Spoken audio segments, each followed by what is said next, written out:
محفل عروسی عجیب و باور نکردنی سیتا قاسمی، هنرمند مشهور افغان در کشور هندوستان. شوهر سیتا قاسمی کیست؟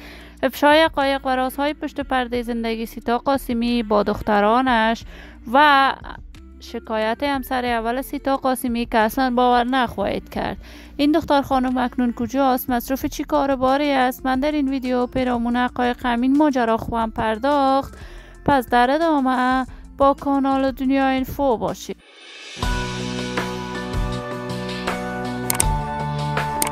سلام و سلامتی نثار تک تک از شما دوزاران نهایت ارجمند کانال دنیا اینفو.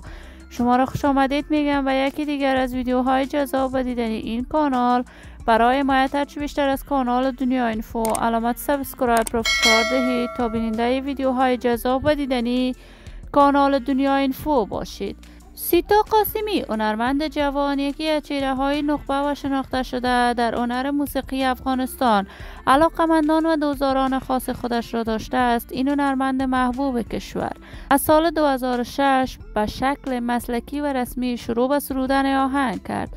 آهنگ‌های سیتا قاسمی مورد حمایت گسترده افغان‌ها قرار می‌گرفت و به شهرت هنری این دختر خانم افزود. هرچند وی شعر هم می‌سرود و برای هنرمندان افغان آهنگ تهیه می‌کرد. این دختر خانم ازدواج کرده بود، اما ازدواج در سن خیلی کوچک بوده است. اما دوباره شوهر اولش جدا شد. سیتا قاسمی در کشور آلمان با 2 دختر زندگی می‌کند. تازه تصاویر سیتا قاسمی در صفحات مجازی دست به دست می‌شود که این دختر خانم بار دیگر در کشور هندوستان با یک مرد هندی ازدواج کرده است.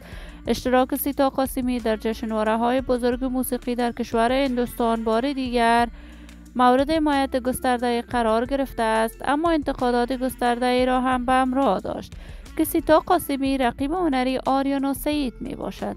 اما این حرفها کاملا دروغ بوده است. هنر موسیقی سیتا قاسمی متمایز و متفاوت از تمامی هنرمندان کشور بوده است. من آرزوی خوشبختی، موفقیت و سعادت برای این هنرمند با جمعی از هنرمندان کشور از بارگاه عزت العزال تمنا دارم. دوستان و همراهان نهایت ارجمند کانال دنیا اینفو، شما هم نظریاتتان را در بخش کامنت با من شریک بسازید. این ویدیو را با علاقه‌مندان و دوستان سیتا قاسمی به اشتراک بگذارید.